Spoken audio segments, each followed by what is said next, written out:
Nedd Brockman, welcome to the show. How are you, mate? Good. Thank you for coming last night.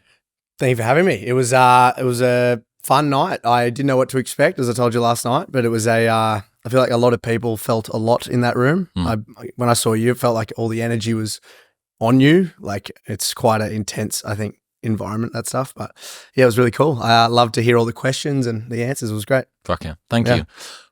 Talk to me about what you've just finished doing recently. This is the first time you've actually got to sit down on a podcast and talk about it since you completed everything. Yeah, I'm a bit traumatized, to be honest. So it's a bit it's good. I'm excited to talk about it. It's been, as you said, haven't really chosen to do it because I guess I wanted to process it a bit. But yeah, I ran 1,000 miles around a track in what was hoping to be 10.5 days, but ended up a bit longer than that, just due to a few probably being a bit under ready for it, but still completed it in 12.5 days. Fastest person to ever do it since I've been alive, which is a pretty cool stat. I've only been alive for 25 years, so a few guys did it before that. But ended up 130K a day around a 400-meter athletics track for 12.5 days. Why decide to do that particular event?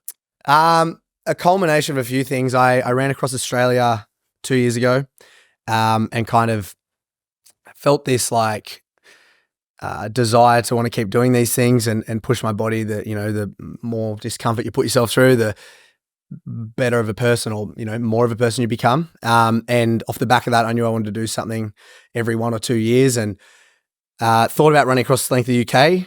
Was here a lot of people have done that. Bit too hilly for me, so I chose stupidly 1,000 miles around a track. And yeah, I didn't really think too much about it. I don't really think too much about these things.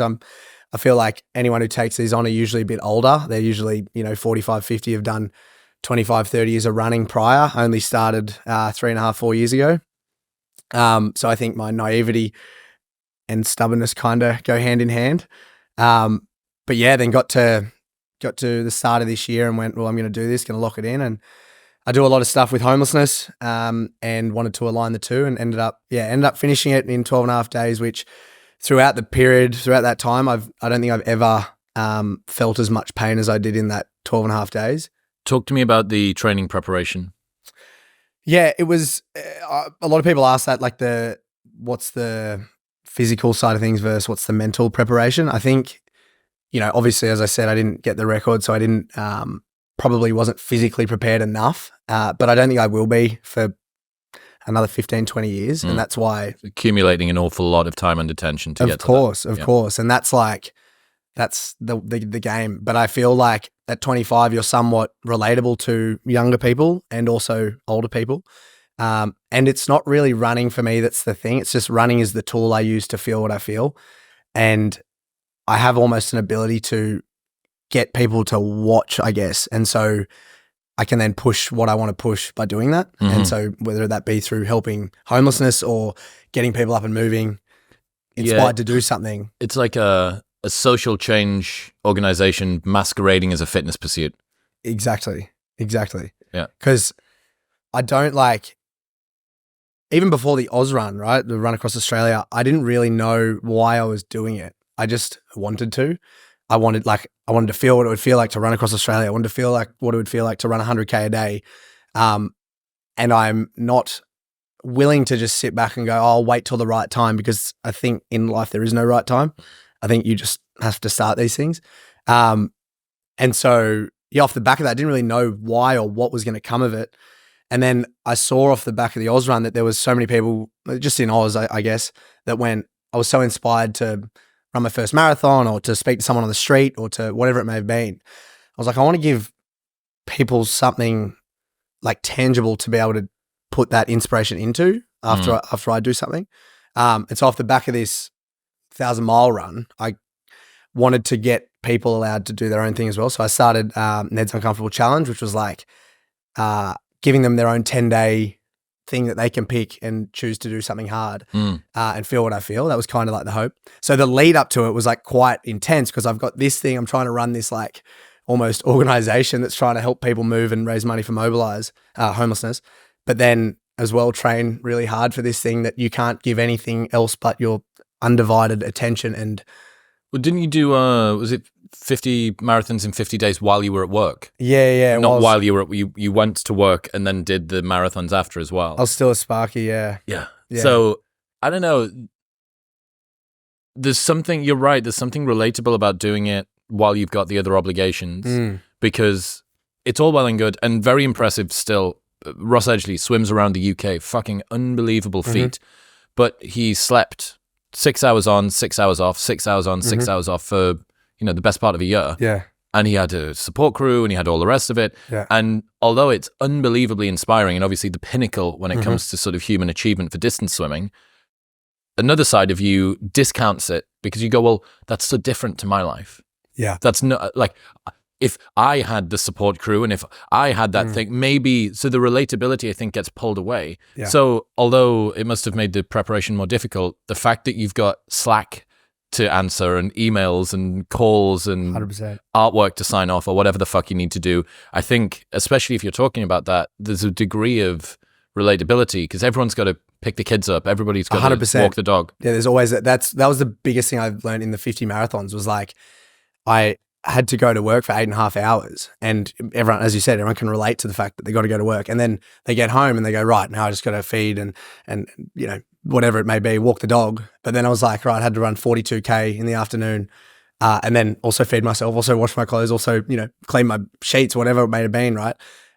So yeah, but that was like, I'd only been running for 6 months at that point. Like I didn't run at school, I only played rugby and rode, but I never ran. So doing that was a whole new world. So preparation for the 1,000 miles. Yep. How strategic are you with this? You said that you kind of pull the ripcord and just jump into stuff. But I know some of my friends that are training for marathons. There's even free apps online that are like, this is how you break down your mileage per week and this is how you do it. So it's relatively structured. How structured are you and sort of scientific, evidence-based, formalized with your process for this kind of stuff physically? It's evolved, very cowboy at the start of this kind of 4 years. The Oz run, I would say, is still very cowboy. Like, I'll be fine, I'll tough it out. And I learned a lot through that, especially. When I started this, I always have a coach, dealing with a nutritionist. But I think there's something very valuable in just doing it and being, like, having to find out yourself what works, what doesn't. Yes, there is people who have done the research and they know, so it's like you need to lean on them when you don't and haven't found what you can find throughout your own training. But the physical, I guess my lead up, the biggest thing I probably did was strength training and a lot of it. Like a lot of people try and run the Ks before the event and realize that they got injured throughout the process or they tried to climb too quick because the almost insurmountable achievement there is like, too big. We have to make sure we hit those Ks so we know we can do it. Where strength training, I think, gives you that time under tension, but then running on heavy legs and running on, sore calves, whatever it may be, allows you to kind of feel what it feels like to back a longer day after a longer day after a longer day. But nothing can emulate or simulate what running 160K after 160K feels like. It's like just next level. Okay. And you can only really feel that after day one. All right, so you decide to get to the start line, and what's the process? You need to break it down if you're going to try and do 1,000 over whatever, 10 days. You've got mileage that you're trying to hit per day. Talk me through what a typical day was like once the races came around. Yeah, so the goal, I actually got injured prior to the start. Got 8 weeks out, and I had a bit of a shin overload because I guess probably overdid it a bit. The strength was up, but the Ks, I was trying to hit 200K a week roughly with 3 big strength training days. And I think I just hit it a little bit, but I was so close to the event that I was like, I've got all these sponsors, this uncomfortable challenge, the fundraising, all these things were there and I knew I couldn't pull out. So it was like, never right time, you must do what you said. Let's just try and work out the best way.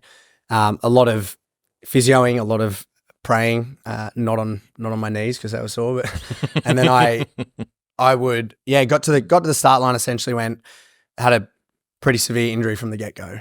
And the goal was to run 160 a day for 10 days. Ideally, we knew that wasn't probably going to go to plan after about day 3 or 4, but that's what we deal with when it happens.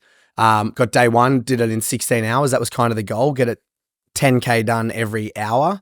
Is that how you tried to break it up? Yeah. And so each lane, I would do 2 laps in lane 1, 2 laps in lane 2, 2 laps in lane 3, all the way to lane 8, come back to lane 1. So that would be 12.8K.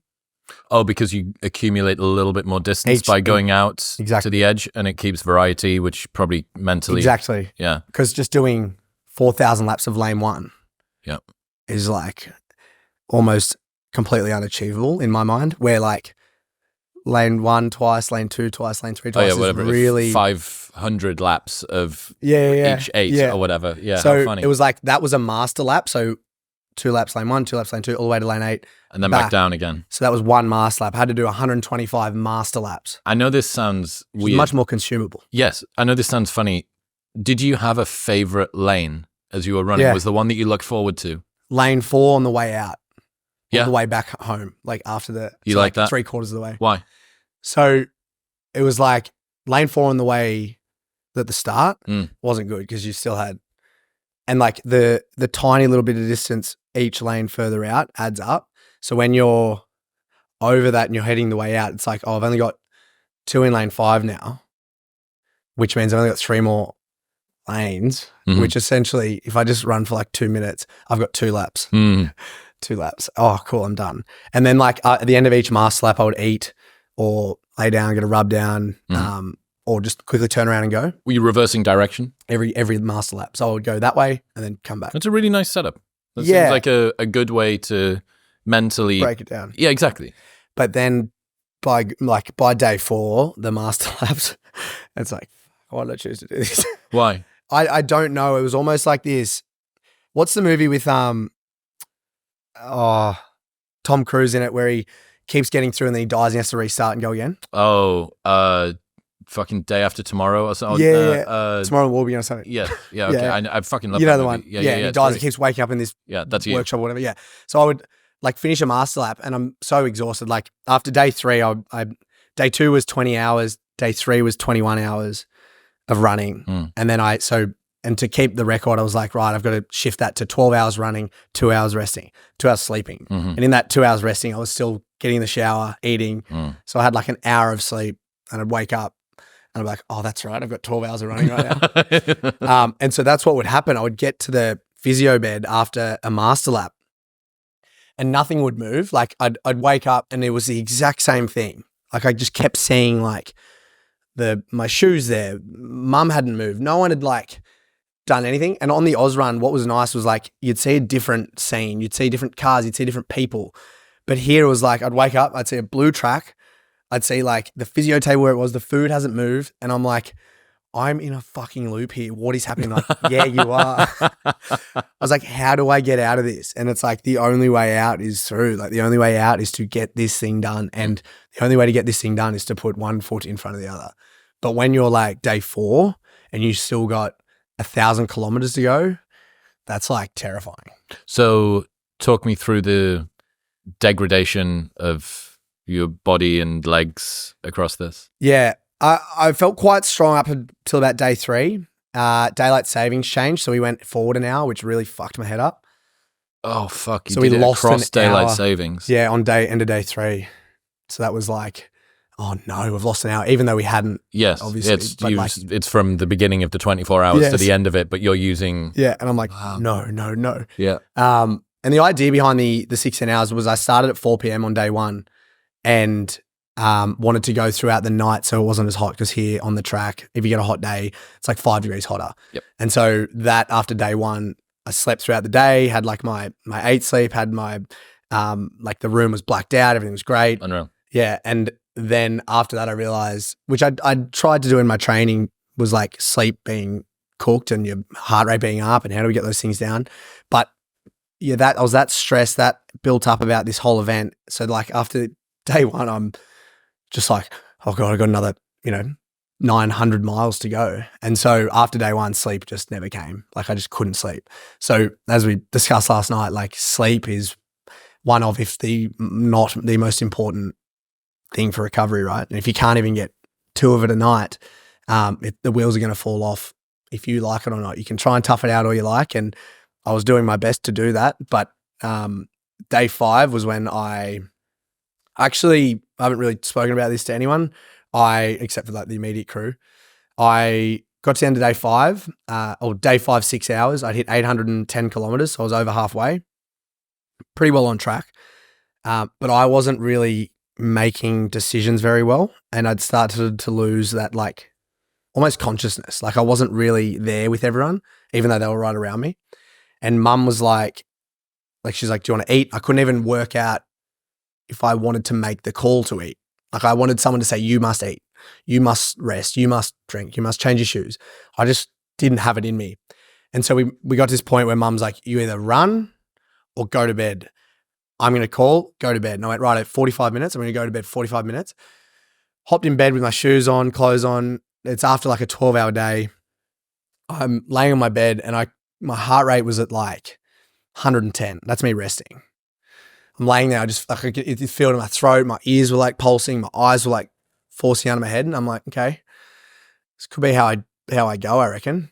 Like genuinely thought this is it. Because like the sleep deprivation thing becomes gnarly, but if you can nap and you can switch it off a little bit, there's like little tricks you can play. And, ultra runners do that all the time. But over that kind of period, it starts to, I think, go the opposite way and like you start to die. And so I'm laying in bed, my throat's like closing up, my nose is bleeding. And I go, Mum, can you just stay out the door? I'm like not sure what's going to happen here. Like I'm pretty concerned about like my health. 20 minutes later, I'm like freaking out. Mum. She's like, not there. She's like left. She's having crisis talks with the team because she's watched me go, I'm going to die, and going, we need to get him to bed. He needs to sleep. And we need to like make sure this, because essentially I was trying to get this record so bad. I was like a wounded dog going, I need to like kill or be killed, right? And when you're in that mode, you've done what you've done already to get there. You can't make that decision to say, hey guys, we've got to quickly sleep here. This record's gone. It's fine. So mum comes in and goes, get in this wheelchair. I'm walking to the shower.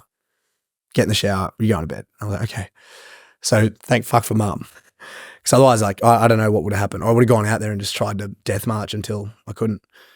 And then, ended up getting a bit of a sleep. Got about 2 hours that night, and then woke up with a bit of, oomph in my step. And kind of like a bit of clarity that this is not about a record. You're 25. It's important to go for them. I think shooting and hoping and putting everything into getting it is really important. But I think what you learn about yourself in continuing to finish what you set out to do is 10 times more important than a flag in the ground to say I got it. Did you see Ross failed his long distance swim twice? Yes. Before he did the one recently in America, Canada. the Yukon. Yeah. Yeah. Sorry. And with that, I think he's got, of all of the endurance people that I've spoken to and that I know, I think he's got the best mindset around it, because he's very, well, first of all, he is a freak. Like he's depersonalized so much of this. He talks about suffering as, resilience is suffering strategically managed. I love that dude. He just smiles through the most. Terrifying. Yeah. Terrifying human. But what I like particularly about his approach is that he doesn't tell himself a story about it. It's not about him. It's not about his capacity, his worth as a human. Yep. It doesn't make him less or more. No, exactly. Like for doing it, he sees himself like a science experiment. Yeah. He is a sports scientist at heart. And it's interesting thinking about the situation that you were in, where you've got the mental capacity, which is the exact thing that you need to use to make good decisions, is the very thing that the situation you're in is depriving you of. Yeah. Which means that your difficult decision becomes infinitely worse. Yes. And then you can't even step in to help other people make decisions on your behalf. You can't even tell other people that you need them to make decisions. You don't even have that level of self-awareness. To do so. Yeah. So, I mean, the sleep deprivation thing while doing these sorts of events, I think must be one of the most difficult things. The reason that Ross is so good at what he does is his digestion, because he can eat and then be horizontal again. I don't know about you. If I eat, I need to be upright for about half an hour. Gravity apparently needs to help me digest shit, right? But he can happily chug down, best part of a liter of porridge, piping hot porridge that burns his throat on the way down to warm him from the inside, like a fucking internal edible hot water bottle. Yeah. And then get back to not only being horizontal, but face down in water, swimming. Not seeing anything. Exactly. Yeah. So I wonder if I wonder if there's a person out there who's like an elite sleeper, who might be a worse runner, who might be a worse lifter, who might be a worse swimmer or whatever. They could win by sleeping. Yeah. They can just, the same way Ross can digest at any point. I wonder if there's something that can be done by training sleep more effectively. You know what I mean? Yeah, 100%. But it's like, yeah, I don't know. I also feel there's like being in that mode of like, because I can imagine Ross's brain is quite like just constantly, right? But when you're in that deprived sleep state, I feel like there's a lot more clarity, not when you're out of it, right? But like in that period of like, there's nothing else that matters other than the task at hand. There's something so pure about that, even though like I would wake up and go, oh God, I've got to go again. Yeah. And even when I finished the run for the next 10 days, I'd be in napping. I'd finally nap, and then I'd wake up from like in this terror. You've got to do it again. That I've got to get up and got to get to lane 8. And mum's there saying, it's all good. And my physio's there, it's fine, mate. You're not out there. And I'm like, I know what you're saying. It's not computing. Like, I appreciate you're telling me I'm here, but I feel like I owe another 170K to the people that are watching on the live stream telling me it's, you know what I mean? Like there was this, because you're so wired to get this thing done, you can't just switch that off once you're done.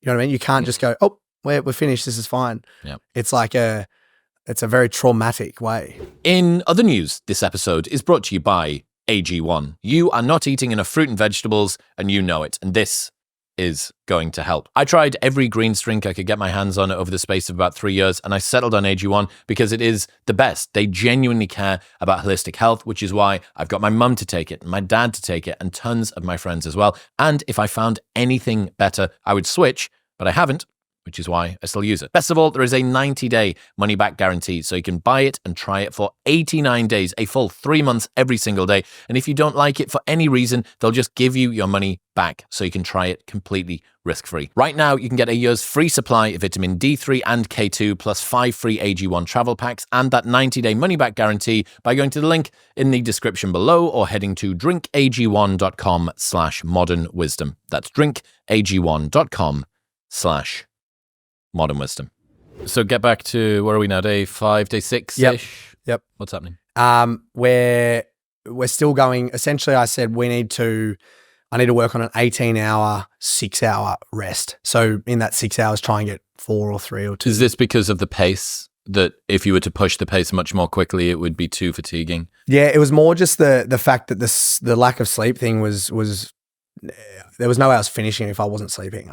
You can't tough that out.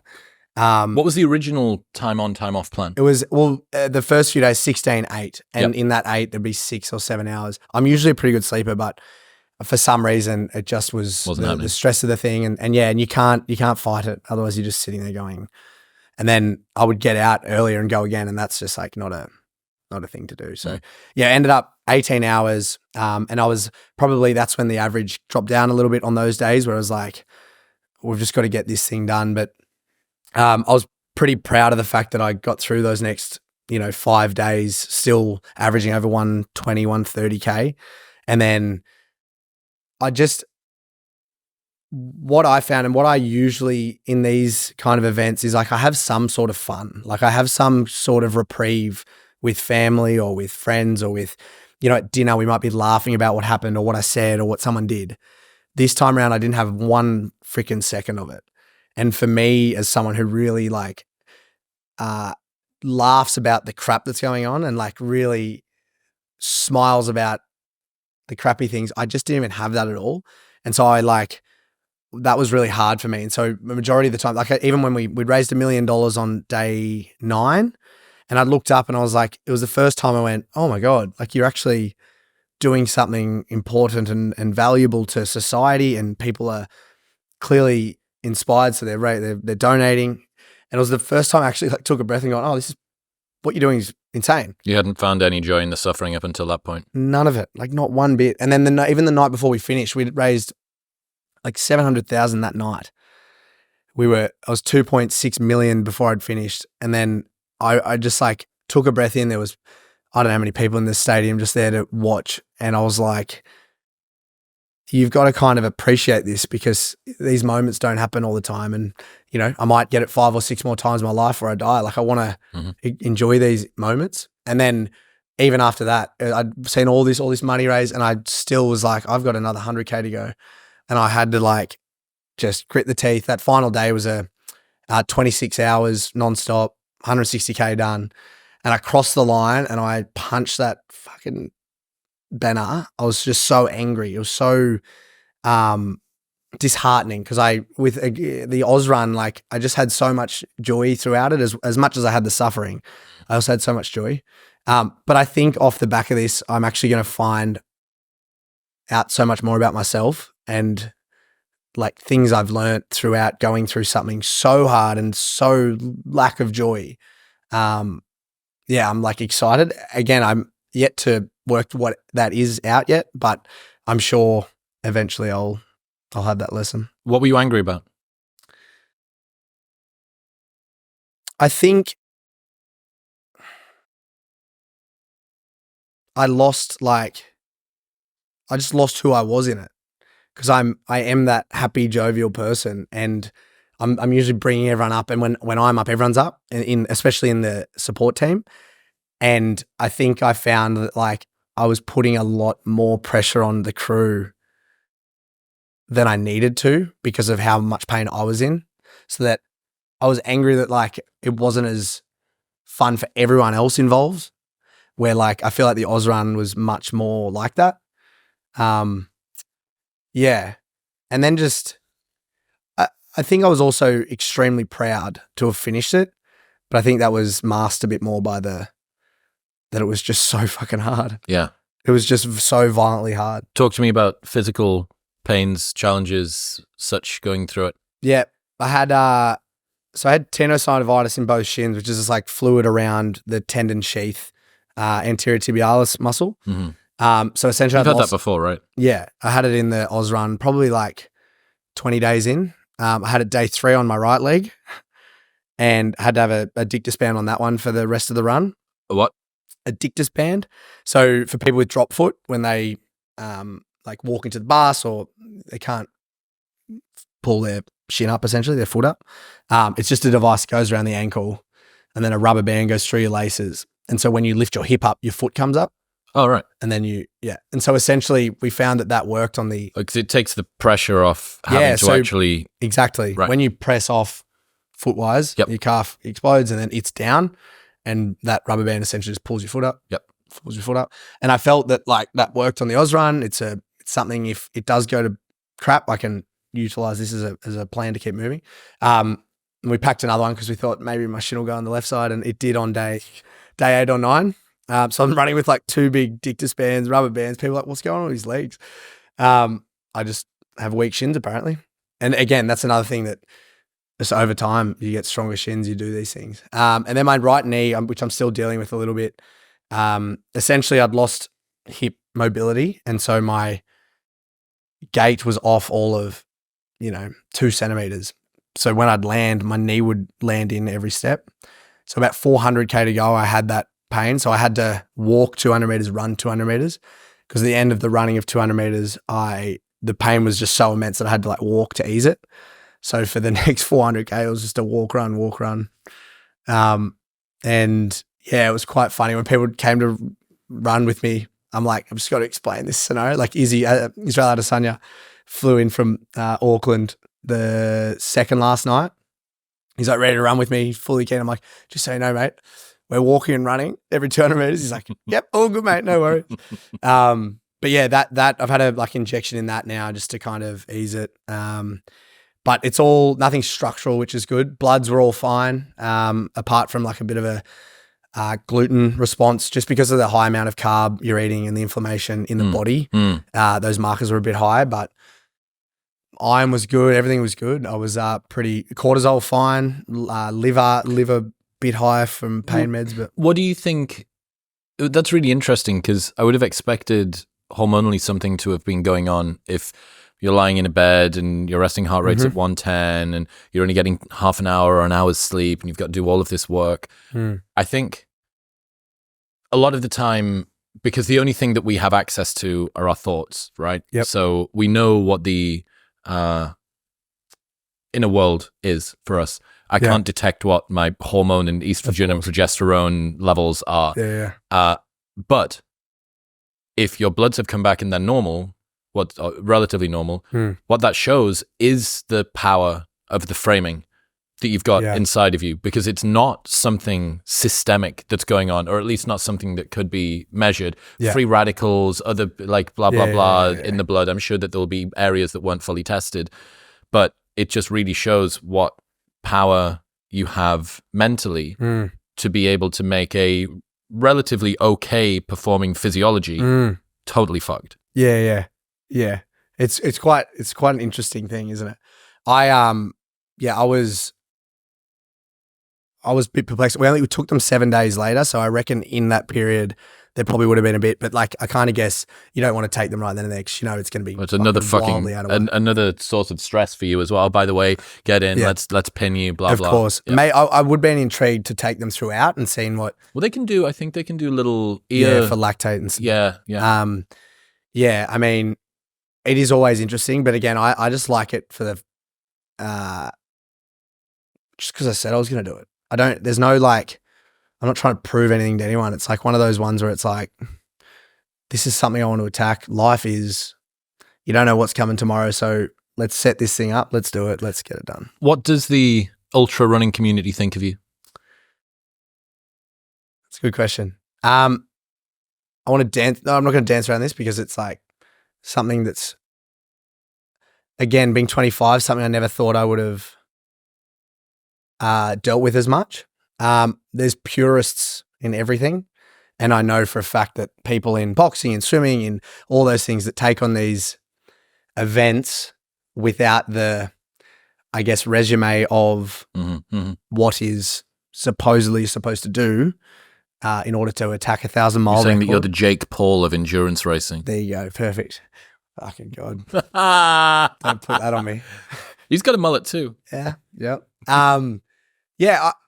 I was shocked when I first copped a bit of flack for a few things, but I'm always like, even your talk last night talking about like anyone who's spreading negativity, it is funny when you've never copped it that you think oh my God, they must be right because, you know, I'm this lack of this person, I'm not capable, but that person, he's got it. He knows. Yeah. That person's assessment of me is bang on. Like all your close people around you tell you love you. No, they can't be right. No, you're fine, mate. What you did, no, not a chance. Who know you so well. But then the nuffy that said, oh, how dare you pause your watch for this amount of time because it doesn't reflect exactly what it is. He knows me in and out. Yeah, it's interesting. I think we're just so naturally drawn to make sure, I think innately that's us to want people to love us and want people to approve us and welcome us with open arms. But so you find the people that don't and work out a way to try and do the thing that will make them love you. Yeah. When I first went through that, I was like, I'm going, oh fuck, well, you just lose so much of yourself by doing that. Like you become the most broad, have no backbone, stand for nothing if you're trying to be general and please everyone. Mm-hmm. So it's good that you have people that don't like you, but if you're yourself and you have those people that violently love you and can't support you enough, like as long as you can see it for that, and exactly as you said, these people are so insecure about themselves and so worried about what people think of them too, that they prefer to spit hate and anger. In saying that, in the running world, I would say majority of people accept me and appreciate that what I'm doing is, you know, probably a bit dumb and not the road to take. But it's also one that I would not change for the world. I would do the Oz run again 10 times over at 22 years old to continue to, like, I just want people to, I've said it for like the last probably 3 years, any keynote I've done, any speaking to anyone, I want people to live, just make the most of it. Stop waiting, stop getting on your phone, just go and do the thing you've always wanted to do. Give without wanting anything in return. I think There's a lot of that where it's like people want something from an exchange or want something from doing something. I feel like if you can just give your time or energy or a smile or money to someone or to whatever it is, that is a very rewarding existence. And then to get uncomfortable, I love the fact that you can intentionally put yourself in really hard scenarios and you'll find out things about yourself that you'll never have learned unless you did those things, if you did the hard things. And so, yeah, live, give, get uncomfortable. That's all I want. That's all my message is. And if I can get people to hear that through what I do, regardless of that being running, swimming, kayaking, rock climbing, whatever I decide to do next. And I'm sure I'll keep ruffling feathers with the purists of the sport who can't stand that a sponsor's paying me what they're paying me, or can't stand that I'm getting to speak at these events where they're like, but it should be this guy because he's can run this really fast marathon time. It's like, I appreciate that. And those people are incredible. Those, I could never match it with the elites of the elites in the marathon world or the ultramarathon world. It might take me years to get there. But I hope that I have a message that people can go, yeah, that's cool. I like that. I appreciate that for what he is. And yeah, I don't want to get that mixed up with me being, I've never gone, I'm just attacking this thing because it's there and I feel like I'm capable of doing it. And off the run I did, it definitely shows that I am capable. I just have to do the years and years and years. But by the time I'm able to do it, I'll probably want to do something else. So yeah. Do you know Will Googe? I do. Yeah. I do. He's a good friend. Yeah. So Will, I've known Will for years, and he did his thing across America. Yep. He did an interesting UK one before that was the counties, different counties, different. Yeah, the 3 peaks or the 4 or 5 peaks. No. So this was maybe even before that, where he ran. I think it's a marathon in each county in the UK. Maybe every day. It was like the 60-55 or something. No, 40-30. 48-30. That was it. You're in 48 marathons, 30 days. That was it. Yeah. Yes. Yeah, I do. And it was before all that, yeah. And then he did the thing where he ran across America, and not too dissimilar. He's probably maybe like 30, only a few years older than you, something like that. For the people that don't know him, like, fucking good-looking kid. Hot, handsome, big dick. Yeah. Anyway. I haven't seen the dick. Yeah, like, it's, you're not British. Yeah. And he doesn't, I was talking to Rich Roll about this, and he said, what did he refer to it as? He said that the endurance races are a bit of a granola crowd. They're sort of a bit crusty, and you've got Will, who's trendy and he wears flares. Yeah, exactly. Yeah. You know, like a skincare routine. Yeah. And he ends up doing really well on a number of like pretty fucking extreme events, but it ruffles some feathers. I just want to hate it. People just want to hate it. And it's like, it's just such a odd way to look at the world, and it's sad. And I think if you can look at it from that pity point of view, it's like, that's actually sad that you can't go, you know what, this bloke's been running, he's an ex-rugby player, he's hot as shit, he's getting deals from a freaking, whatever it may be, and they can't just go, you know what, good on you. You ran across America in 55 days. That's fucking incredible. Like, give the man his flowers. Like, let's not hate on people for... What's the response been to Russ Cook? I think relatively positive. And I'm sure he's copped it, and as... Do you think his granola-y beard has helped him with that? I'm being serious. He's so likable. He's just such a... You can't not like the guy. There's something wrong with you if you can't not like him. You have to like him. Yeah. He's too just bubbly and funny, and like, you don't know what's going to come out. And it's... I remember, this is the guy, again, for the people that didn't know, that he ran the length of Africa. First person ever, I think. To the full length. Yeah. So from bottom of South Africa to top of Tunisia. Yeah, wherever the fuck it is. Yeah. And I remember I was watching him on his Instagram stories halfway through it, and I think he'd managed to get some sort of food poisoning. Yeah. And he was running down the road with shit pouring out of his shorts, throwing up, and videoing himself, just saying that they're trying to stop me. They're trying to stop me, but I'm just too fucking fierce. I'm just still here chewing pavement, chewing tarmac, eating asphalt, and I don't know. It's not. I really wish that was the way that I'm built in those situations. And maybe if I dedicated myself to it, there's something that I could activate. But fuck me, I love seeing someone that is. Yeah. Like seeing somebody that is dealing with suffering with a smile. And I don't know, is noble and like cool. It is. And that's why so many people love Russ. Like, they just want to just give me more Russ. Like when he was posting, day 300 of running. He's got his goggles on through the Sahara. Like that's just, you know what that is? That's authenticity. That's him being him. And I think so many people want to be themselves but don't know how. Yep. And you've got this guy who's just so unapologetically himself. And that's attractive and draws you in. And I feel like if we can all do that, that's where you don't have these people that are sad and miserable about their lives. But that's the way the world is. You're never going to change them. They've got to change themselves. And I wonder if that's part of the reason that you were maybe a bit angry when you finished the race as well, that you have this opportunity to like not only be you for your own experience, but also like this is what I want to put out. Like the whole one of the big reasons of doing this is to set the example. Like this is how you can deal with suffering with a smile. Yeah. This is how you can go through some adversity and be jovial and add levity and maybe that was as much of a missed opportunity as not completing the race would have been. Not just doing the thing, but how you do the thing. Yeah. I guess there's a part of that, but I still feel it grabbed a lot of people and went, oh, Jesus, we've got to like this. How is he still going? How is, we've been on live TikTok at 3 a.m. going, oh, he's still moving. Like I know it definitely got through the message I wanted, but I think, potentially crossing and went, maybe if I got the record, it still wouldn't have been as important as what happened anyway. Yep. If I did, I still don't believe I would be going, I got this. Like, I don't think that would be the message. I hope it wouldn't be because as you said at the start, it's like Ross isn't better or worse than anyone because he's done something. He's a human being that's living his life the way he wants to live it. And that's what's quite... He applied himself in a very specific way. Yeah, and it's just cool. And people...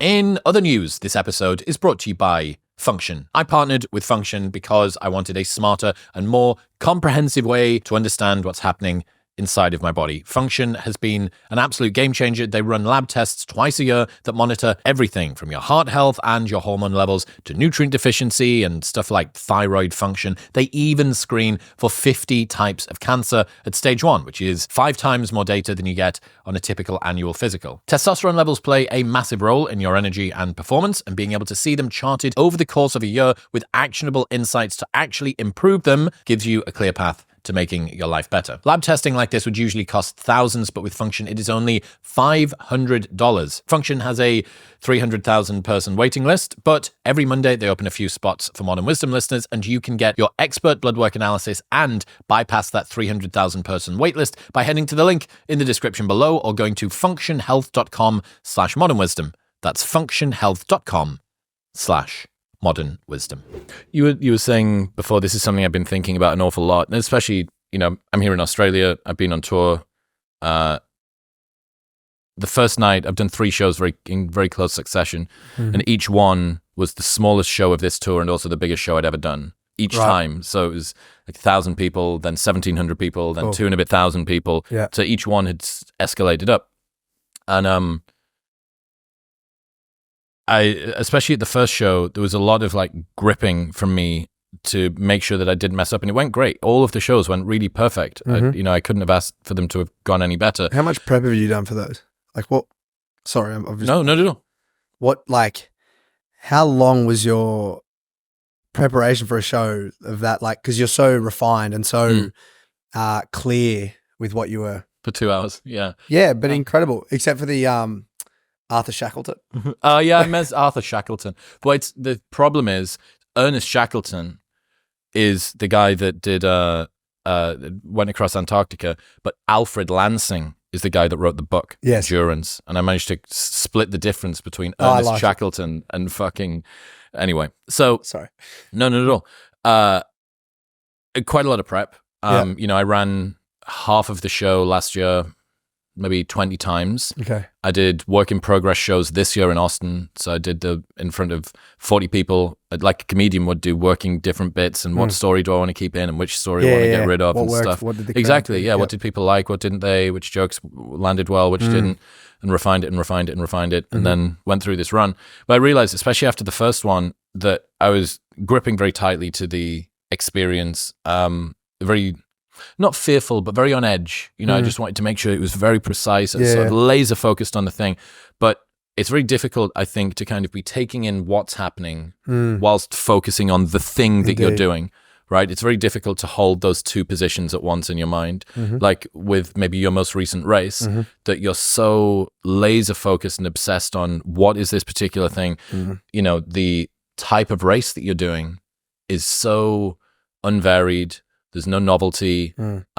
It's very constricted and constrained, right? It's like running in a lap. You might as well have fucking ran it on a treadmill. Yeah. And I realized Chris Bumstead talked to me about it's not just about winning, it's about how you win and the story that you tell yourself and the experience that you go through. So not just winning and being a gracious victor or losing and being a gracious loser or whatever.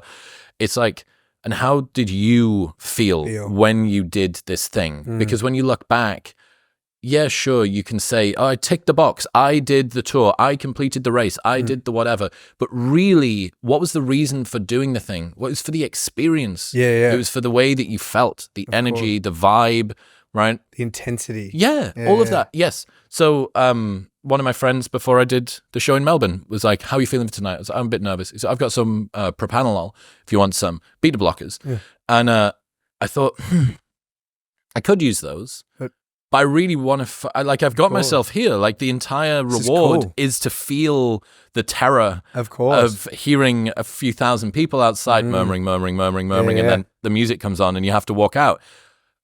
So, yeah, I just think it's really interesting hearing you talk about this experience as one where you maybe did this incredible achievement and raised all of this money and stuff, but internally, the experience maybe that you had left something to be desired from your presence, from the way that you took it in, from all the rest of it. And I think that, you know, that's another frontier to try and conquer too. Yeah. And to talk about that and to say, hey, look, it's not necessarily just about winning or losing or completing it or not completing it. It's also about how you do it outwardly and inwardly as well. I think as well, I took on this, I love that whole, what we just talked about,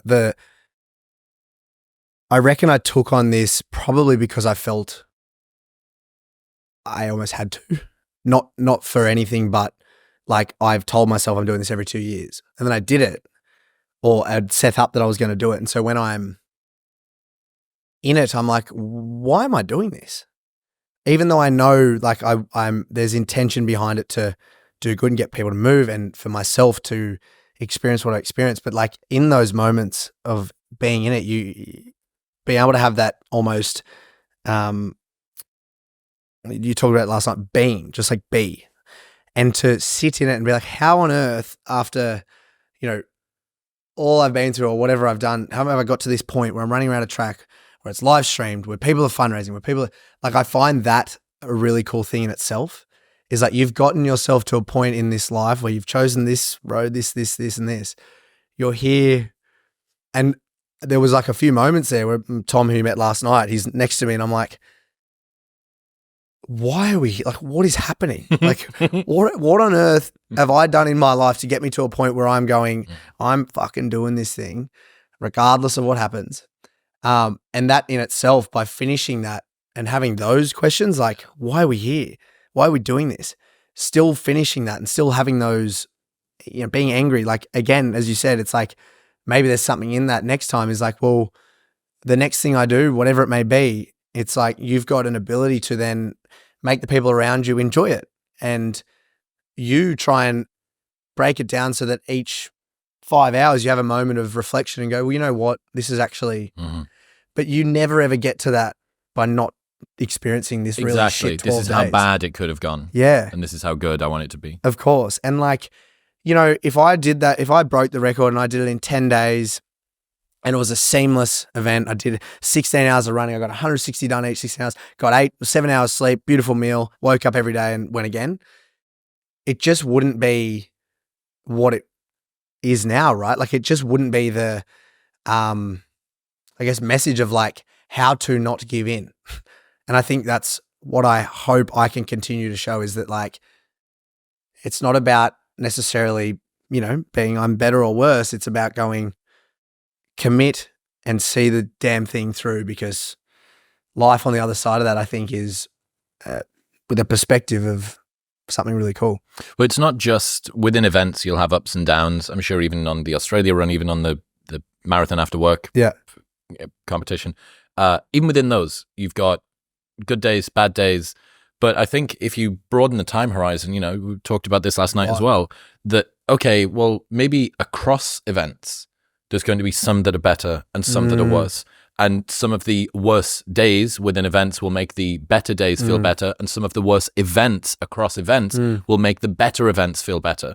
That what can I take from this? Because fuck knows what the next reason is that you need to galvanize yourself and steel yourself against some sort of a challenge. Maybe it's something in your personal life. Maybe it's something that happens professionally. Maybe it's some fucking press story that comes out. Maybe it's the next physical event that you do or one down the line, and you need to draw on that. And without that, without it going bad or worse maybe than would have been ideal, the next one actually you can't survive. And it's that odd thing where ironic tragedy that life has to be lived forward but only makes sense in reverse. Yeah, of course. And you don't know the lessons from exactly what you're doing until you've done the next. Precisely. It's why, you know, you'll have heard that story about the farmer's son who gets a horse, finds a horse, it runs away, it comes back, it breaks his leg.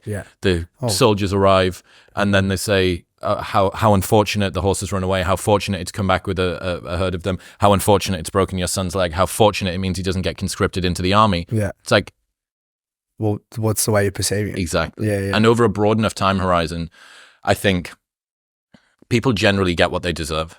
Like, you don't need karma or spiritual energy to deliver justice to people. They just need to keep repeating their patterns and habits over and over until reality just gives them what they deserve. And I think that's why ultimately I have so much faith that good people end up out on top. Completely agree.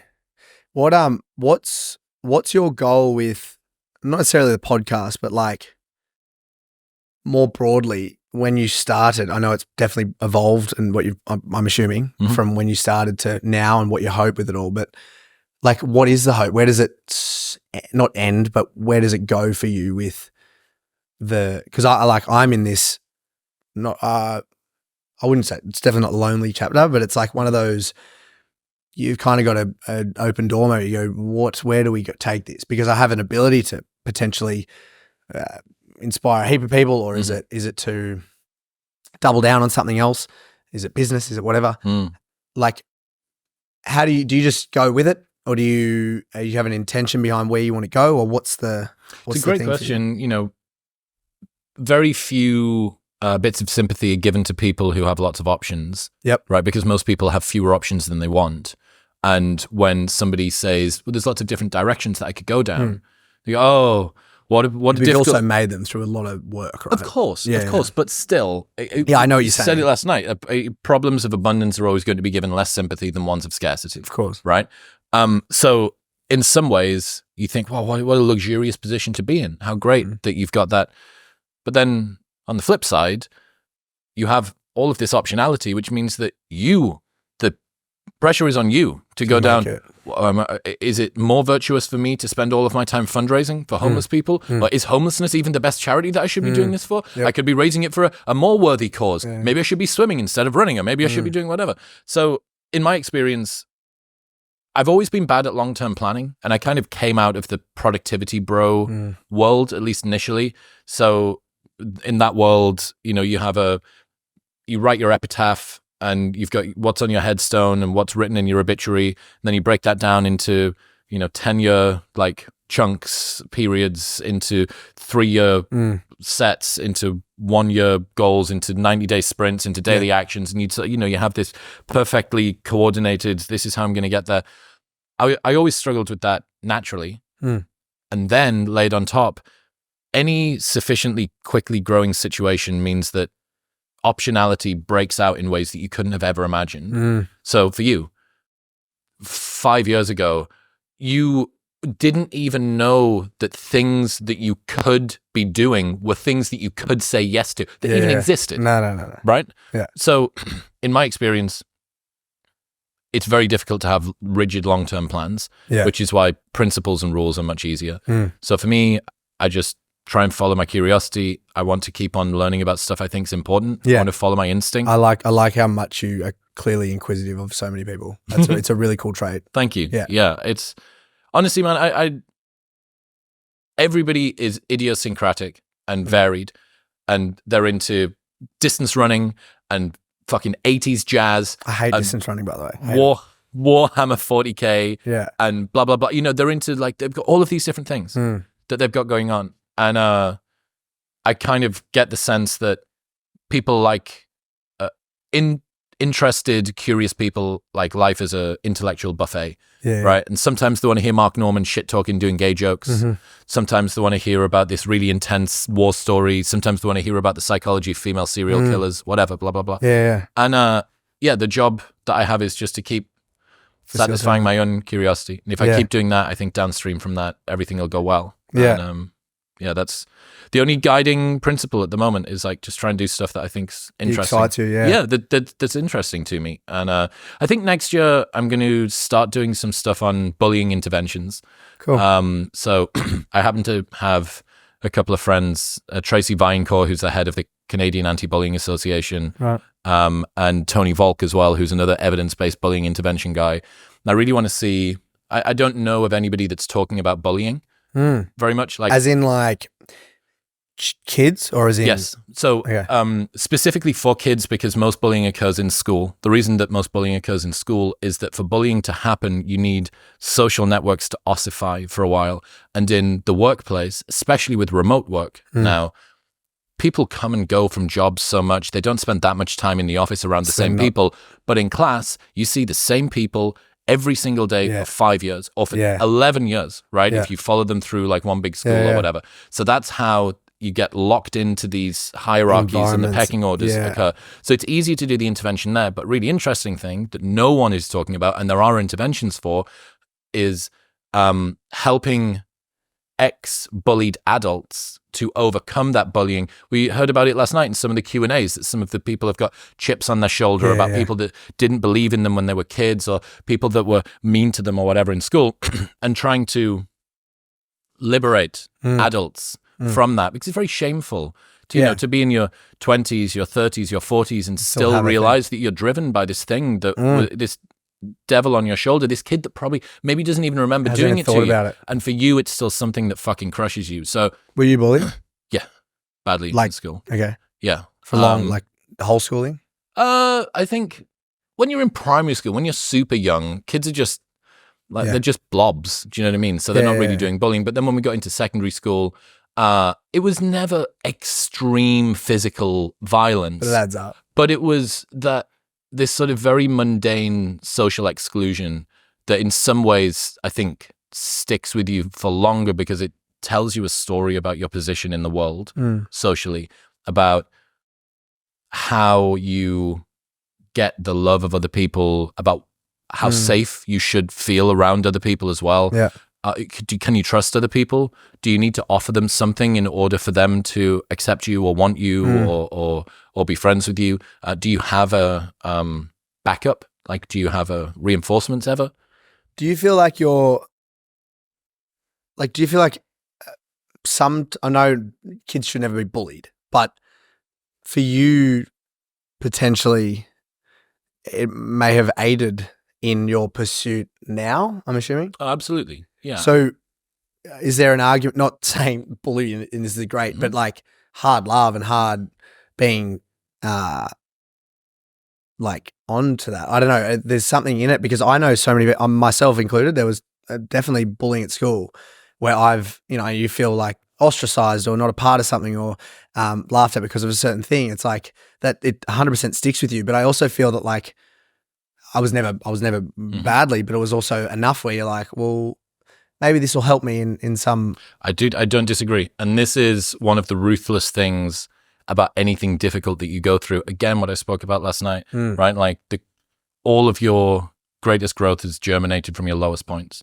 And that. But you can't tell someone that in the when moment. they're in it, No, you're of like, hey, course not. you're You're going to really gonna appreciate love this. In 10 years' time, this is going to be the thing that's going to propel you to You're gonna actually fucking- to do whatever, to be the strongest person that stands up at your father's funeral. And you're like, that's not. But this sucks. Yeah, exactly. Because Yeah. in the moment, people don't feel good about it. They So feel, yeah.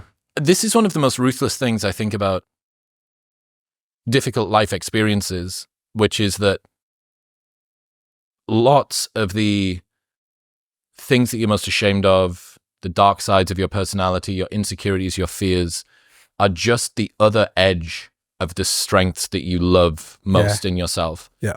So for me, solitude, hard work, my ability to keep going and not need support of other people, all of that sort of resilience and agency and intentionality is definitely born out of the fact that I didn't have anybody else to rely on. Yeah. So in some weird way, and I think this is, to be honest, how most of the chips, or maybe even all of the chips from my shoulder, at least the conscious ones, I'm sure the subconscious ones are still fucking running rampant. Yeah. But the unconscious chips on my shoulder, I realized, well, if the things I'm proud of are the light side of the dark stuff, and the dark stuff wouldn't have come about had I have not gone through the difficult stuff, that means I need to be grateful that I went through those things, which maybe means in a weird roundabout way, I actually need to be grateful for the people that did it to me or for the situations that I was in. Because if I take so much pride and value in those, but the only other element that I'd add in here, I always had a problem with people who said it was meant to be, like this sort of retrospective storytelling of, and the reason I don't like it is, let's say that you're in a car accident and you break a leg, and in the hospital bed, despite the fact that you're on a ton of morphine and you're supposed to be miserable and life sucks and loads of bad stuff's going on, you meet your future partner and they're the nurse that's caring for you or something like that. Yeah. And you go, see, it was meant to be. I was meant to break my leg. And I'm like, okay, that's one story. Another story is you were in a fucking shit situation and you alchemized it into something amazing. Like, I think when we retrospectively say it was meant to be, it removes the agency that we had from that situation, which is exactly where we should take all of the lessons and all of the pride. What's the lesson that you take from it was meant to be? Just doing things, keep doing things until it keeps being meant to be. Yeah, it's like, no, fuck off. Yeah. No, it's like, I can find this out by doing it exactly. intentionally. You went through something hard. Yeah. And you made something good out of it. Congratulations. I've got whole body goosebumps. This is my whole desire behind this uncomfortable challenge thing I said at the start, is like, we don't need to be bullied to feel something hard to then go, oh, well, I'll overcome that. We can bully ourselves. Yeah, we can bully. I mean that in the purest way. We should be throwing ourselves in these harder things in order to, learn those lessons. And if you do that, you're going to learn these things about yourself without, being told your haircut's shit or. Yeah, no, I like that. Yeah, that's a bit wild. You might have heard me say that I took my testosterone level from 495 to 1006 last year, and one of the supplements I used throughout that was Tonkat Ali. I first heard Dr. Andrew Huberman talk about the really impressive effects that tons of research was showing, which sounds great until you realize that most supplements don't actually contain what they're advertising. Momentous makes the only NSF-certified Tonkat Ali on the planet, which means it's tested so rigorously that even Olympic athletes can use it, and that is why I partnered with them, because they make the most carefully tested, highest quality supplements on Earth. So, if you're not performing in the gym or the bedroom the way that you would like, or if you just want to improve your testosterone naturally, Tonkat Ali is a fantastic research-backed place to start. Best of all, there is a 30-day money-back guarantee, so you can buy it completely risk-free, and if you do not like it for any reason, they will give you your money back. Plus, they ship internationally. Right now, you can get a 20% discount off all their products by going to the link in the description below or heading to livemomentous.com/modernwisdom using the code modernwisdom at checkout. That's livemomentous.com/modernwisdom and modernwisdom at checkout. Yeah, I really want to just linger on that, how you're doing the thing, not just doing the thing. That you have the opportunity to get the promotion, get the new car, have the marriage, do the whatever. And in retrospect, sure, you will be able to maybe have the photos and all the rest of it. But the only person that could have experienced whatever it is that you're going through, the only person that could have been on that track that was going to do all of those laps and all of those miles was you. The only person that was going to run across Australia or was going to swim around the UK or was going to run across America or the fucking length of Africa. You go, anybody can watch the videos.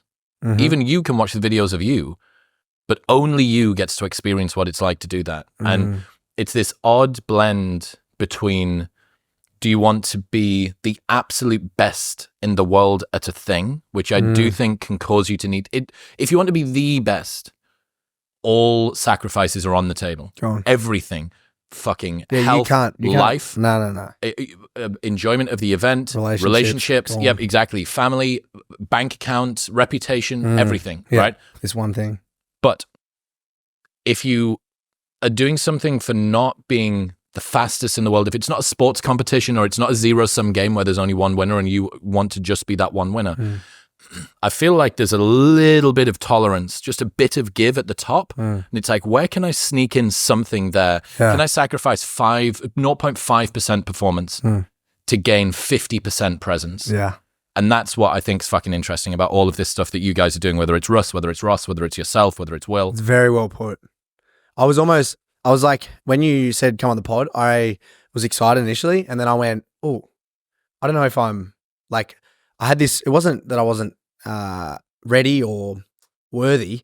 It was that I was like, am I ready to talk about what I feel or think, because of the only I know what I felt in that thing. So to sit and talk with you, who you are, would be one of the best people to try and get it out of me. But that is like, again, you can only associate it with something you've done.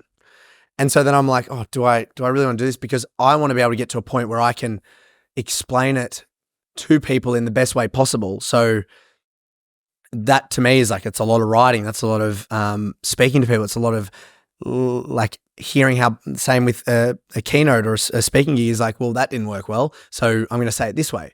And so I was a bit like nervous about the fact that I might come off as like, it might go straight over people's heads. But I'm like, it's a really cool digital diary of my... Where were you at that time? Yeah. And so in 5 years' time, I might laugh about some of the things I've said because I'm like, what the fuck was that? And I'm sure your first bloody podcast, you're going, what on earth was I saying?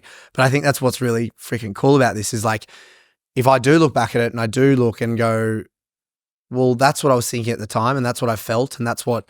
accurate. Yeah, it was exactly right. There's nothing, I'm not hiding anything here. I'm not trying to say I'm something else. It's like, it is just what I am. And I think that's a really cool... Isn't it strange that authenticity is something you need to practice? Like you need to work at being authentic. There's so many... Yeah, yes, 100%. Like how can you... Yeah. Why is it easier to not be you than it is to be you? To file in line and just go, oh, well, I'll do what they do. Exactly. Yeah. But, so much of what we do, our social lives, especially people that don't have to have long conversations. Like when you... I don't know. I would love to know what the longest average conversation a person who doesn't need to record it and put it on the internet has. Apart from outside of work, maybe like stolen 20 minutes here and there over dinner with the kids or the partner, like little bits here and there. Just the opportunity to ask yourself questions. I had this like prescription. My equivalent of Nedd's Uncomfortable Challenge was record a fake podcast with a friend once a week. So you put a phone on, record it, put it on the recorder mode, pop it in the middle. Because a lot of people want to become better communicators. They want to really understand themselves. If you're a fan of a podcast, you probably like having interesting conversations anyway, but you don't need to go and fucking publish one. Not everyone's got the time or the inclination to go do it. I was like, if you record it, then you're forced to be rigorous in the way that you think, be precise with these things. But authenticity, oddly enough, is something that has to be discovered because you've got to dig away all of the fucking layers of social expectation and bullshit and decorum and politeness and bullying and past fucking traumas and patterns and tiredness and caffeine and all of that. But you got to like get rid of all of that to be like dig. And then finally you hit something. You hit something solid. You're like, oh, fuck, that feels like me. That feels really true. Yeah. And it's weird because it's like, how is it easier to not be truthful or authentic or honest than it is to do the other thing? Well, because of all of the social expectations. Yeah, it's not as jarring. It's not as like, oh, why is he posting about this now? Exactly. Sharp or harsh. Yeah. I think that's the other thing with the running thing is like, running's just the tool I use. It's not like, and so when I'm doing this thing and being myself, I think that's why it's so jarring for some people because they're like, this is not how you're meant to be running around a track for 1,000 miles. You're meant to be doing it like this. This is how they've always done it. And it's like, well, it's not really me. And to find, I think, exactly right. You have to remove everything and find out, like, I don't want to be a Sparky. This is, fuck me. I want to do this. I want to find this. And that's why I think it will change over time. It's like, this will come. I will be really excited, and that's what I will start pushing. Like, you mentioned the PTSD. Talk me through, we've got up to the end of the race now. Yep. Finishing, at least punching the fucking thing was a little bit angry. Yep. Recovery, next few days, psychologically, physically, all the rest of this stuff. What was that like? I drove home from the track, so I'd been that whole 26 hours because my old man is farmer, like, through and through. He's like, we live 6 hours from him, the family farm, and he has no idea about directions around the city.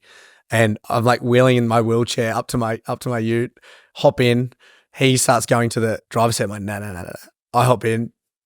I just knew he'd ask me for freaking directions the whole way home. So I was like, I'm driving, turned AC/DC on and drove home. For 6 hours? No. Back into Sydney. From where I did the track run was like 30-minute drive into the east of Sydney, where we are. And yeah, but when I got home, I was just in shock. Like, I sat for about 2 hours after the run in the room that we got ready for each day. I'm just like staring at. So you've now been awake like 28 hours? 28 hours, yeah. From 4 a.m. it was now 8 a.m. the next morning. I'm sitting there just like, got this massive blister on my calf from all the tape because my leg was essentially strapped up to be like a crutch because I was just like stumpy leg, couldn't move it. And then my knee was cooked, everything. I'm just sitting there like, first breath I took over the whole 12 and a half days of like sigh of relief, the sigh of like, it wasn't even, there was no post-run endorphins. There was no it was just pure and utter relief that it was over. And that I could take a moment to go, oh my God, what just happened, guys? So then went home, laid on the couch, and I just was in this like tweaking out stage for like 12 hours, I reckon. Just like in and out. And there'd be food in front of me and I'd go to sleep and I'm like, oh, lane 8. And then I did not sleep well for the next 7 days. I would nap a lot. And I'm very like, I have to move every day. Like, I have to get my body up and do an hour of something. Otherwise I'm like, it's not good. If I see in the afternoon and I haven't done something, I'm like, this is nasty. I don't know why. It's just in me. It's not like I can, control it, but I feel much better for doing it. So I'm like now 3-4 days of not doing any exercise, and I've just done so much to get in. To turn off is near impossible. So in bed, I'd just be up all night staring at the ceiling, and then I'd finally get asleep on the couch, and that's when I'd wake up just like, it's a really, really hard thing to explain because you're like, it's all okay, and everyone right around you saying, it is fine. Yet you're like, I don't trust you. Like, I'm literally trying to do this thing and it's not done.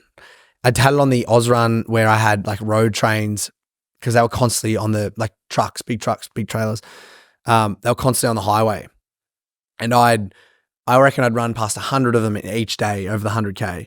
We'd get into one of the roadhouses where I'd sleep for the night, and the whole night I'd just have these road trains coming at me. And I'd be like spitting at the wall because I was spitting so much because there's so much dust in my mouth throughout the whole run.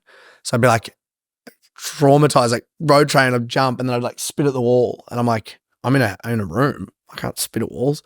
Or like I'd wake up in like a panic, like, and so I kind of knew what to expect this time around. I knew that this would happen. And I kind of like weirdly enjoyed it. Like, when do you get to that point where you actually get to feel those things because of what you've done to yourself? And then that's what I really like in this period now is that I know I'm going to crash for certain. I know there'll be a point where I'm a bit lost. I've, devoted my life to this pursuit of this thing with no real plans after it.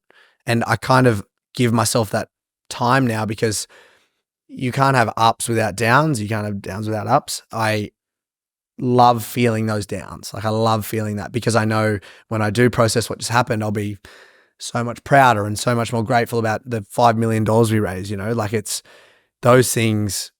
I don't think you can feel the beauty of those without this kind of really downtime. And I'm okay. I know how to deal with those, but it is one of those things that I think people kind of push away is like, oh, I can't feel terrible. I need to like I think lean into it. The way you lean into feeling good and finishing, you should lean into like, why is my head like this? Why am I feeling these things? What's this emotion? I love those like more than anything. In other news, this episode is brought to you by Shopify. Look, you're not going into business to learn about how to code or build a website or do back-end inventory management. Shopify takes all of that off your hands and allows you to focus on the job that you came here to do, which is designing and selling a cool product. Businesses that sell more sell on Shopify, and that is why they're the global force behind Gymshark and Skims and Aloe and Newtonic. When it comes to converting browsers into buyers, they are best in class. Their checkout is 36% better on average compared to other leading commerce platforms. And with Shop Pay, you can also boost conversions by up to 50%. Best of all, their award-winning support is there to help you every step of the way. So upgrade your business today and get the exact same checkout that we use at Newtonic on Shopify. Sign up for a $1 per month trial period at the link in the description below or shopify.com/modernwisdom, all lowercase. That's shopify.com/modernwisdom to upgrade your selling today. I started realizing this to do with meditation a little while ago that... Do you do it every day? I try to. It's difficult when I'm on tour. But I try to. And I just can't. I mean, I can if I intentionally wanted to do it, I would be able to do it. But I just haven't given myself the okay to do it. It seems like running might be a pretty good proxy for that for you. Relief. But what I realized was that people have a variety of modalities. Maybe it's fucking weightlifting. Maybe it's running. Maybe it's meditation. Maybe it's breathwork. Maybe it's whatever. A lot of the time when you feel an emotion that arises inside of you, especially one that you don't like, you have some sort of coping mechanism that makes it go away. Now you can alchemize it into something beautiful, right? You know, running 1,000 miles around a track or doing whatever Ross did, that I feel something and I'm going to lean in and I'm going to grit my teeth and I'm going to do this. Really fucking phenomenal. Great way to turn something like pretty bad and useless into something that's really magnificent. But the same thing with meditation. Emotion arises inside of you, you release and allow it. Okay. You still haven't actually got to the root of where that fucking emotion's coming from. Yeah. And this is only something I learned since doing therapy over the last year, that it's like, you can keep doing that and you can have really beautiful coping mechanisms. Yeah. The one that makes you run, the one that makes you lift the weights, the one that makes you swim around the UK, the one that helps you to be more mindful or a peaceful person. But it still doesn't get to the actual core. At no point are you you're finding a way to get it up and out of you. But at no point are you actually looking inside and going, yeah, but why does that keep coming up? Like, why is that thing there? And not everything actually needs assessment in that way. There's some stuff that just I think there's way too much getting assessed. Yes. There's stuff that just is. You do this very intense thing. You dedicate yourself to something for a long time. Out the other side of it, what the fuck did you expect? Yeah. Of course. You've been like monomaniacally focused on this one thing for months and months and months, and then you finally do it. There's a fucking existential crisis coming. Like, it's going to happen. Always going to happen to every person that does that sort of a thing. But on the other side, the stuff that's oddly like more mundane, I think, the patterns, the assumptions you have about yourself and about the world, your relationship, your place in it. It's like, hey, if that thing keeps coming up, even if you've got a great, beautiful coping strategy, like, you can either continue to keep on coping and coping and coping and coping for the rest of your life, or you can get rid of it. But here's the fucking dangerous thing that a lot of people probably think, which is, well, if I get rid of the emotion, what about the useful coping? What if my desire to go to the gym or to run the races or to be mindful or to be peaceful, what if that goes away? What if that goes away? Because what if the only reason I do the good things is because of the bad thing that's motivating it? And that's sort of, honestly, like a fear of peace. And it's very much a fear of novelty. It's like, well, I've kind of got some kind of stasis here. And even if it's like a little bit out of balance, I've managed to get it back into balance.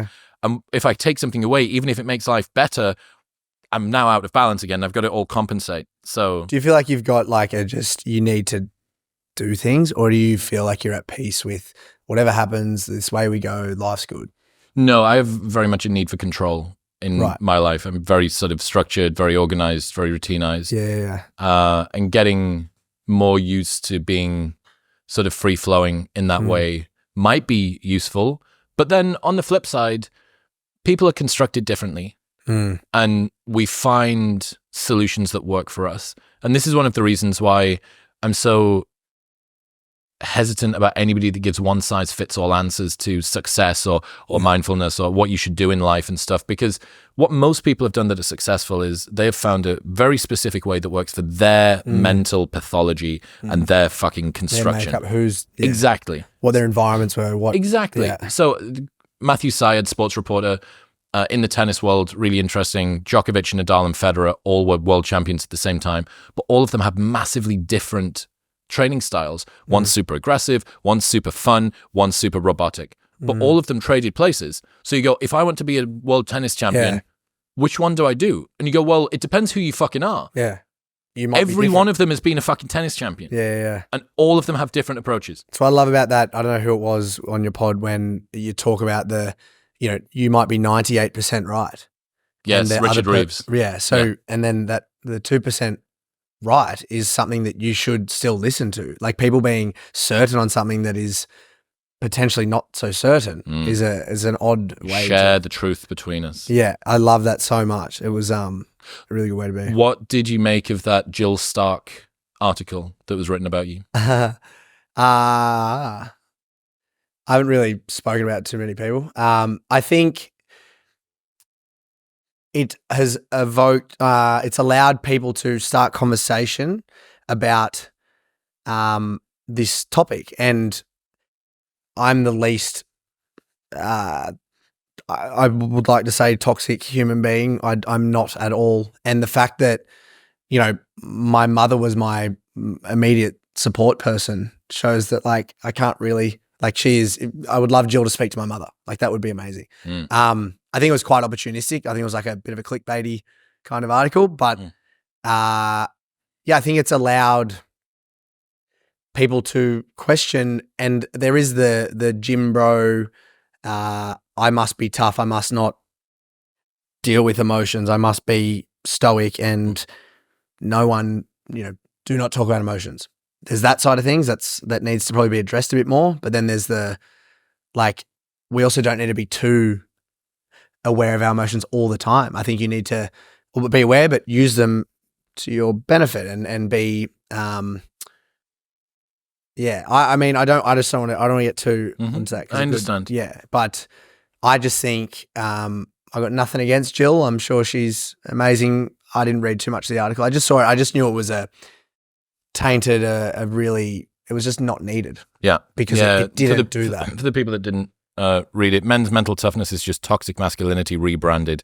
Cult hero Nedd Brockman's grueling 1,600-kilometer charity run has Aussies talking, but not everybody sees it in a positive light. Basically that doing hard physical things denies you of tapping into your emotions in a way. It's a coping mechanism, et cetera, et cetera. Look, I think that the modern world has a multiplicity of problems.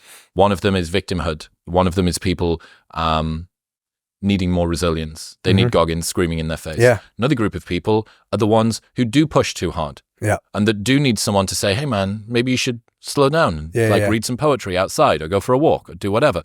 And I think horses for courses with regards to this. If you are someone that is doing something very, very good and very, very hard and very, very inspiring, go nuts. Hell. Go nuts. It's very, very different and very difficult. There's a really interesting study out of the US and Taiwan that showed men who suppress positive emotions have worse mental health outcomes than ones who suppress negative emotions. Yeah, right. So, when we're talking about all of the dangers of men not opening up and all the rest of it, I spend a fucking ton of time in the live show that I've done here talking about opening up and opening up on stage. But very few people are saying, what about helping yourself to achieve some glory and some pride and to conquer something and get mastery and feel really fucking good and positive? What about guys listen, I'm sure that there's an article out there that says this. Guys listening to heavy metal music in the car whilst on caffeine is right-wing coded or whatever. There's all of this silly thing, fitness is right-wing coded. And you go, yeah, but what if it makes them feel happy and fucking full for the day? What if that's their favorite part of the day? Yeah, and they rock up to their family and they're inspired and ready to go. Yeah. I think it's, there was a friend of mine shared an article that talked about the Jill Stark article and me, and then just framed it in a really what is different to Nedd Brockman running 1,000 miles and screaming because he's in pain, or being happy because he finished another day, to Jessica Watson, who sailed around the world and being excited. And like, what's the difference? We're men and women. We're pursuing something hard and we're showing ourselves. I'm not saying be tough, be a man. I'm saying be tough, do an uncomfortable challenge, go and sleep on the street, speak to someone on the street. This is not gender, toxic masculinity related at all. This is do hard things because you will grow. Yeah. And to paint it with that brush is just so out of context. What's the sleeping on the street thing? Oh, we like, just as part of the uncomfortable challenge, people signed up and said, well, I'm going to go and sleep on the street and see what it feels like for 10 days. Wow. That's one of the... Yeah. And speaking to people on the street for 10 days or, like all those things. But that was, someone did. Why is homelessness such a... big thing for me? Yes. The fact that we're all human beings, and I feel like no one ever wants to be homeless. No one's chosen to be homeless. For whatever reason, they've ended up there. A lot of homelessness is a lot out of their control. I've been fortunate enough to have the backing, like my family there, and if something goes wrong, I can always rely on them. A lot of people don't have anyone to rely on, and then they go down a path of, it just, for me, I feel for these people because they didn't have the same access to things that I had throughout my upbringing, and even an education or all those things that I just feel we all should have the ability to know we have a roof over our head, a shower at night, and a good bit of tucker to eat every day. So that for me, I want to bring awareness to it. I don't know how to fix it. I don't know how to solve homelessness, but what I do know is if we can make enough noise about it and get people seeing each other, regardless of status, wealth, all those things, seeing each other as human beings, I think that's why I chose homelessness, because I think by being in the front of the public eye and having that voice, you can get everyone involved and go, oh, this is something we can help. Is it a big problem in Australia?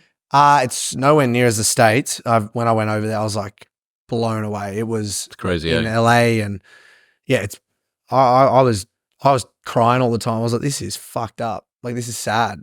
But there's 126,000 in Australia every sleeping rough. Yeah. So that doesn't mean on the street, but that means car, couch surfing. I'm compassionate for that, because I would hate to see someone I know personally in that scenario. And as I said, we're all just human beings. We all should have the same access to things. And I think, we have access to so much. So why can't we help those people? There was a Prince William documentary about homelessness. Do you see this? I haven't seen it. I've seen it. So Prince William was criticized for a big new documentary saying he will show the UK how to prevent homelessness. The main critic said that he should leave it to the experts and non-government movement leaders aren't needed. Very strange. Yeah. And I think, like with Mobilize, the charity I'm working with, it's really exciting. We're seeing like the noise created from this, that it's now going, oh, well, government's got to get involved because it's almost too loud to not take on. So they're getting behind it now because of what we've done and the funding, and it's going to become this, hopefully, it's like we've started something that gets people off the street and gets people into safe housing, into kids into school, things like that, where, you're seeing a mother with a child who's living out of a car, or like that stuff is... It's interesting, man. Bottom-up social change campaigns for stuff that everybody broadly already agrees with. It's like, well, why did we need this much motivation to get this thing moving in any case? Like, no one wants more homelessness. No. Like the homeless people don't want it. No. And the housed people don't want it. Yeah. Like no one wants more homelessness. Why is it taking this? Yeah, exactly. Yeah. But I don't know. It kind of makes me think, well, maybe that was it's evidently a worthwhile effort if it takes still a lot of work, of course, but relatively like a minimal amount of work in order to cause this big sort of snowball moving downhill. You know what I mean? Yeah, it's very cool. Yeah, it is cool. What else would you be interested in looking at? Is homelessness just the entirety of your It's not necessarily like this is it, right? It's like I would say